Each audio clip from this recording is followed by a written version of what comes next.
Hi folks, today's video is a review of the Monster Core for Pathfinder 2nd Edition Remastered.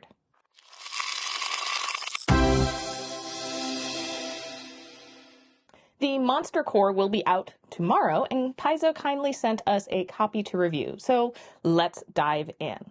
Let's first chat about the design of the book and a few basics. There are over 400 different monsters in this book, actually over 430, featuring a wide variety of types and fantasy genres. One thing I've always loved about Paizo is how they draw from mythology across the globe. You'll see the typical European fantasy creatures, but also ones from Asia, Africa, and Central America folklore, just to name a few. The layout of this monster core is very well thought through. The creatures are ordered alphabetically, some are sorted into groups to make it easier. On each spread, you can see where in the alphabet you are. In addition to the table of contents at the front, at the back of the book are several lists breaking down creatures like by level and by type. This makes figuring out encounters just a little bit easier. However, I was a little disappointed to not see creatures by terrain list. That's something I find helpful as a GM to reference what might be appropriate based on, like where in the world my players are. Each monster entry has information about that creature, their behavior, where you can find them, what their society is like, as well as just some flavor text. There are the stats and abilities for the creature, and in the sidebar is extra information. I like the use of symbols to show whether this extra info is additional lore, advice and rules, locations, related creatures, or treasure and rewards. The artwork, as usual for Paizo, is fantastic. Some artwork is cuter than in the Bestiary, like the leshies and scamps, what were mephits. Other artwork has clearly been changed, some I think to get closer to the source material, like the basilisk, and others seem to just be updates to match some changes mechanically. There are great depictions of normal creatures, but where I think the artwork really shines are the more fantastical. Daemons, the glimmering mid-transformation, Gogatath, Sea Hag, Sweet Hag, Cuckoo Hag, really all the hags. The homunculus actually looks handmade. Previously, it looked like fairy-like. The Noxious Needler, Living Tar, Synagoth, and Shining Child, just to give a few examples. All of the artwork is very active. It evokes the nature of the creature and not just the physical description. You still have, like, the classic-looking Paizo goblins, of course. And there is a good variety of genders in the artwork within the more humanoid creatures. This is always nice to see, as no creature is always going to be male. Now, on the format side, I was a little disappointed the PDF is not clickable, but you can search, use the search function to navigate quickly. Now, you are going to need the GM core to use this book, and you can check out my review of that up here.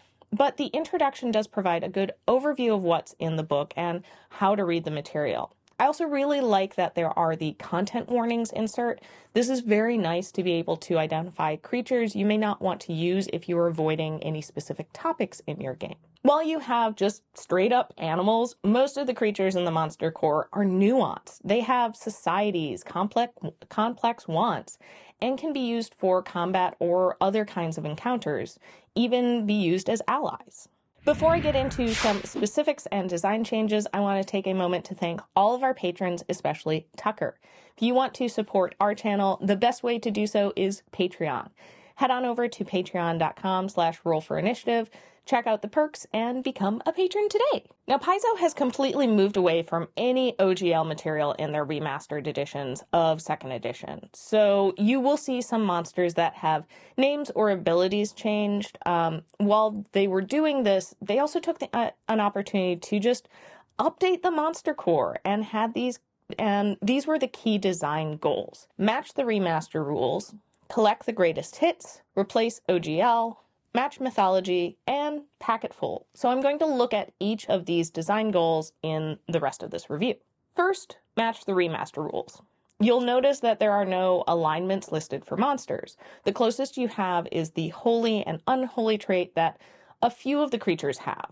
There are also ability modifiers instead of base stats. And if you want to know more about the changes in the remastered rules, check out my review of the player and GM core. Overall, they did great in this category. There are some rule changes that I think will make better gaming experiences, like the update to push, grab, and knockdown now being checks rather than just automatic things that happen. With the elite and weak adjustments, ways for GMs to raise or lower the difficulty of the creature, love that this is in this book.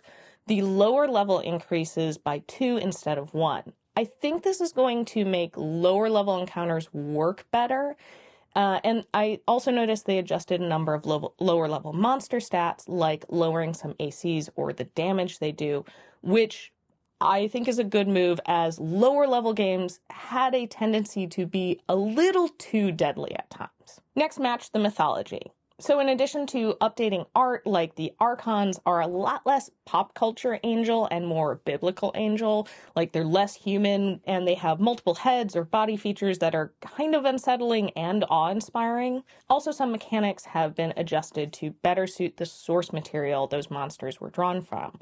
I think the ghouls are more like civilized. They're kind of like vampires that just eat flesh. They've included rules on how to create ghouls out of other creatures. This also is the case for vampires and were creatures. And the ghouls have different abilities instead of just paralyzed, which I think provides more variety and just cooler choice for that creature. And a number of the creatures, they kind of de-westernized them and got back to some more of that, the essence of that source mythology, especially the non-European mythology creatures. Okay, and then collect the greatest hits, replace OGL, and pack it full.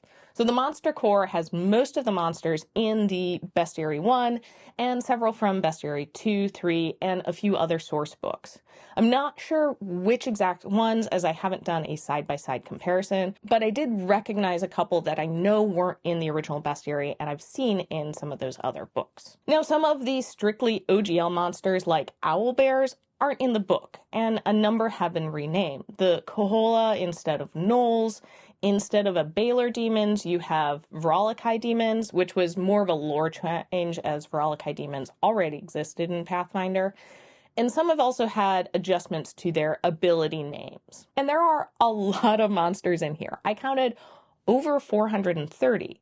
That's a lot, but also it doesn't feel like this is a massive book for the amount that's in there. It feels like it's packed.